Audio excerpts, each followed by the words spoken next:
Hi, my name is Joseph Patton, and I'm a researcher here at the University of Maryland, College Park. We're coming to you from the Proving Ground and Training Center here close to campus, and we're demonstrating some of our VR software today. Here's one of our VR headsets, and you can kind of see that we've got this three-dimensional view of some satellite data being plotted on the background of the Earth here. And so we're going to go through a demonstration of what some of this data looks like and how it can be used to help forecasters.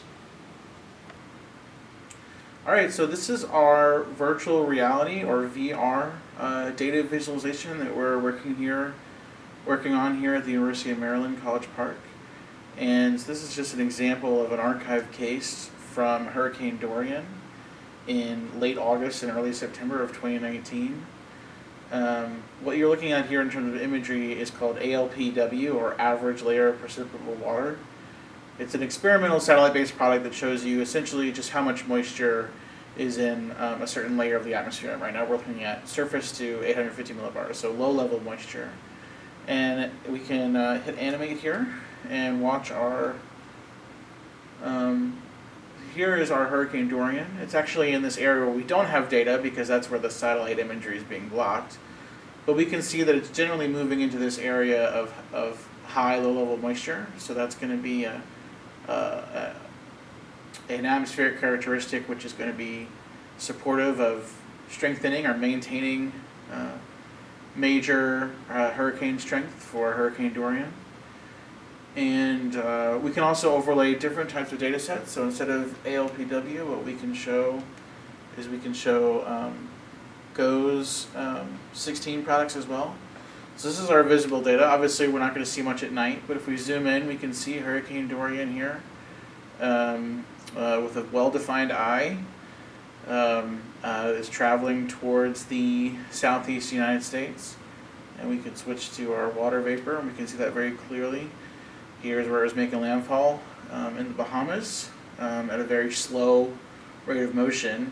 As you can see, each one of these frames, we're talking about hours, and it's still generally in the same area. But as we reset here, again, we can see that we've got these blue values, usually indicating a little bit more moisture in terms of water vapor. And we've got this trough here laid over the southeast United States. That's our yellow, our drier air.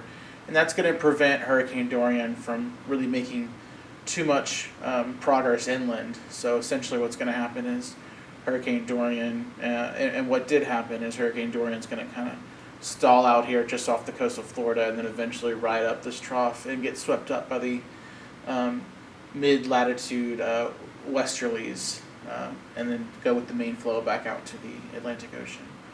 But for the time being, this imagery shows that Major Hurricane Dorian was very impactful, very obviously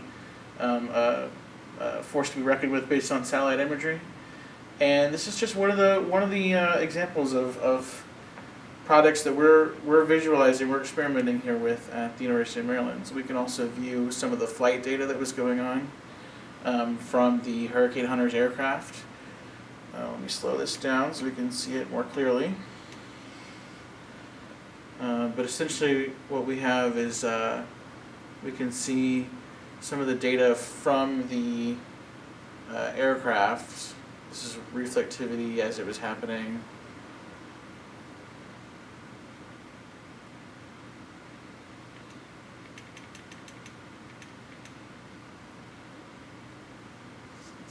Zoom in here. And we can also plot wind speed as well, so we can change that to wind speed.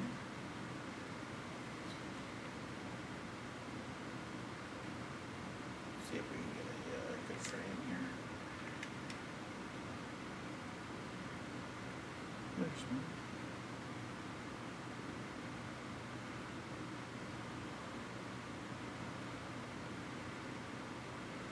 So this shows our values. So here, we're creating an isosurface at these specific values.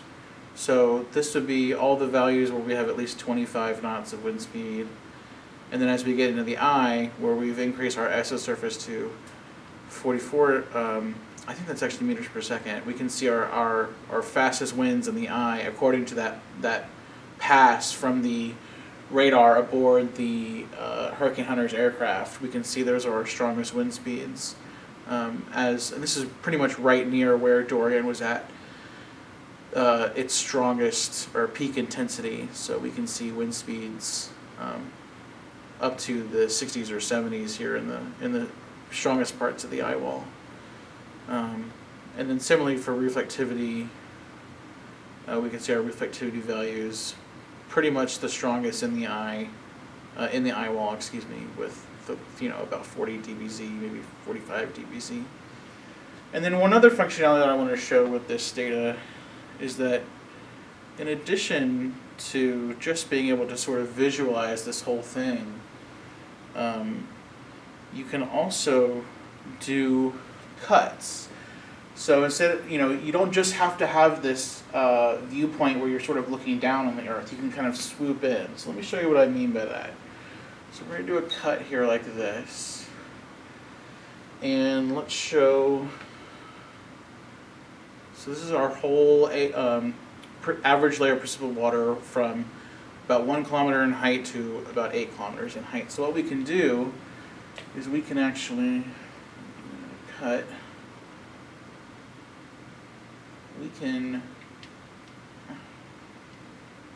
zoom in on that, just like so, and get this cross-section view. So we can see where we've got higher moisture values in the atmosphere, up higher to a certain level, and how that may be affecting how our storm or how our hurricane is going to develop, or what direction it's going to be moving in. So being able to visualize these data sets with this sort of revolutionary data visualization process is something we're experimenting here with at the Proving Ground and Training Center at the University of Maryland. And hopefully it's something that we'll be able to bring to forecasters as an operational tool in the future.